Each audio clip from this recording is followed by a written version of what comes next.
All right, chapter 29 of Deuteronomy.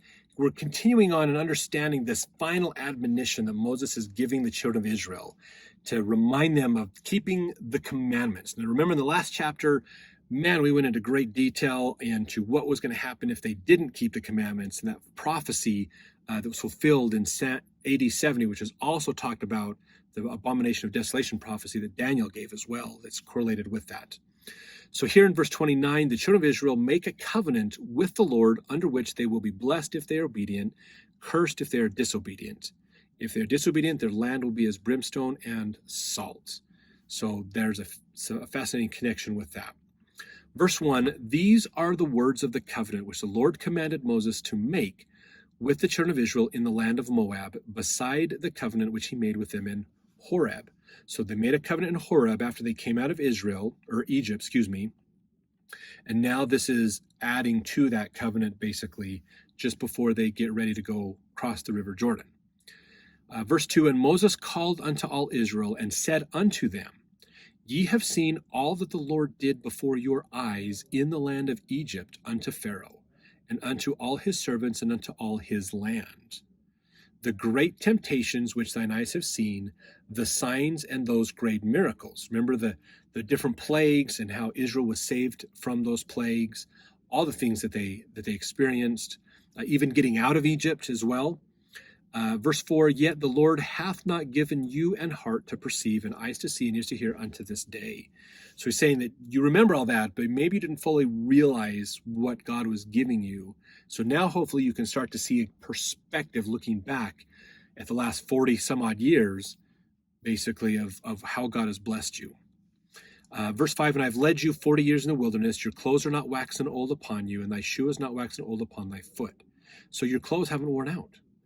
You maybe had to mend things here and there, but they didn't wear out at the regular rate, so you didn't have as many problems. Probably a bit of a subtle thing, but realizing, oh yeah, actually our clothes didn't wear out near as much as they should have, because God blessed them. Verse 6, ye have not eaten bread, neither have ye drunk wine or strong drink, that ye may know I am the Lord your God.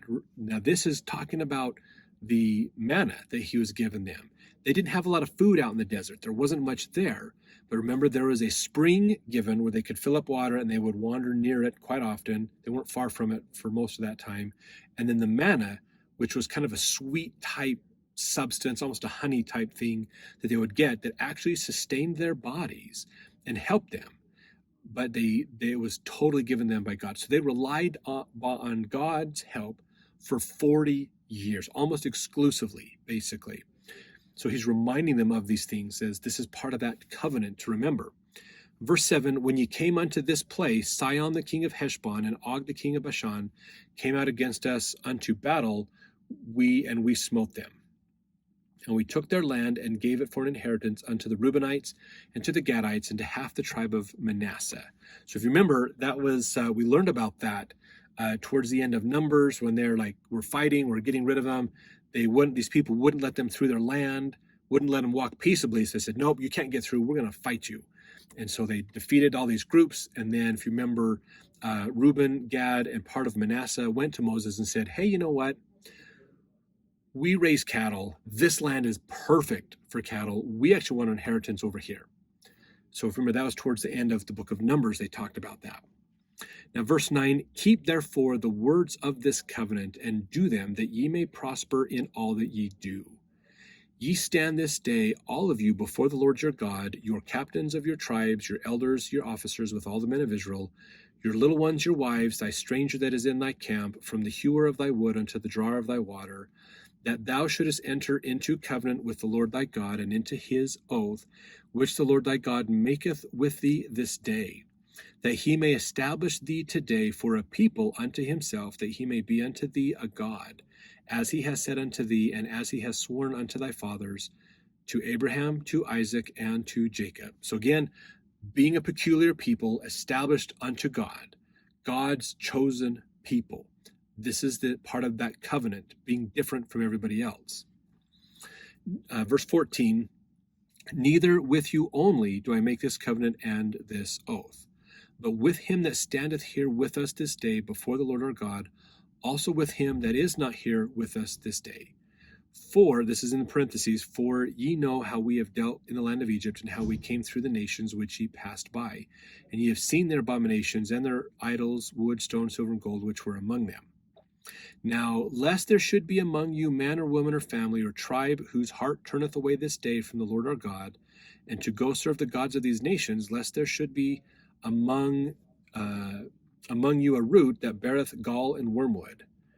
And it come to pass, when he heareth the words of this curse, and he bless himself in his heart, saying, I shall have peace, though I walk in the imagination of my heart, and to add drunkenness to thirst.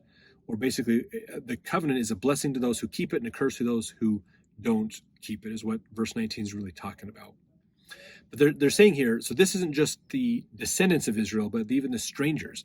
Remember, there's the principle of adoption that was given, that people could be, in a way, adopted into the family of Israel if they're willing to keep the commandments of God and live the law of Moses, basically, which was circumcision and things as well back then. So verse 20, the Lord will not spare him, those who aren't going to follow this, basically, but then the anger of the Lord and his jealousy shall smoke against that man. And all the curses that are written in this book, Deuteronomy, shall lie upon him, and the Lord shall blot out his name from under heaven. So talking about, if you go against this, you suffer the vengeance and wrath of God to break this covenant, basically. Verse 21, and the Lord shall separate him unto evil out of all the tribes of Israel, according to all the curses of the covenant that are written in this book of the law. So that the generation to come of your children shall rise up after you, and the stranger shall come from a far land, and shall say, when they see the plagues of that land, and the sickness which the Lord hath laid upon it, and that the whole land thereof is brimstone and salt, and burning, that it is not sown, nor beareth, nor any grass groweth therein, like the overthrow of Sodom and Gomorrah, Admah and Zeboim, which the Lord overthrew in his anger and in his wrath. So he's talking about how this land that is right now just brimming with milk and honey, so fertile, such amazing land, it's going to be a desert, brimstone and salt. So salt is what is left over when you have a drought. You have a lot of land, like a lake, and it dries up, you just get salt. Basically, there's nothing else that's left there. Or you get a flood that comes in, and then the water evaporates off. Salt is what's left. So, and brimstone is like volcanic destruction, lava, fire, all kinds of things like that. Now, if we look at the overthrow of Sodom and Gomorrah, okay, if you go back to those chapters and read, remember that the best understanding we have to this day is an asteroid came down, blew itself up above the Earth's surface, and the force of that blast actually threw part of the Dead Sea up onto the hillside where Sodom and Gomorrah lived, and it basically sterilized the land. And then that explosion sent intense heat and fireball and lots of shards down and just obliterated Sodom and Gomorrah. So that area is an arid desert because Israel did not follow the commandments. They didn't keep these, and so all these cursings have happened to them since then. We can look back because we have hindsight in our future date. So verse 24, even all nations shall say, wherefore hath the Lord done thus unto this land? What meaneth the heat of this great anger? Then men shall say, because they have forsaken the covenant of the Lord their fathers, which he made with them when he brought them forth out of the land of Egypt. For they went and served other gods and worshipped them, gods whom they knew not, and whom he had not given unto them. And the anger of the Lord was kindled against this land to bring it upon all the curses that are written in this book. And the Lord rooted them out of their land in anger and in wrath and in great indignation, and cast them into another land as it is this day. The secret things belong unto the Lord our God, but those things which are revealed belong unto us and to our children forever, that we may do all the words of this law. So this is talking about this covenant. They're going to make a covenant with God once again, just like they did in Horeb, just before they got the 10 Commandments and things. Remember, they made a covenant and to follow the law. They're renewing that here, basically in Moab, just before they cross the River Jordan. So again, the reminder, you keep the covenant, you'll be greatly blessed. You do not keep the covenant, everything is going to go bad for you. Really, really, really bad. So let's jump into chapter 30 to see the next part of this final lecture that Moses is giving to the children of Israel.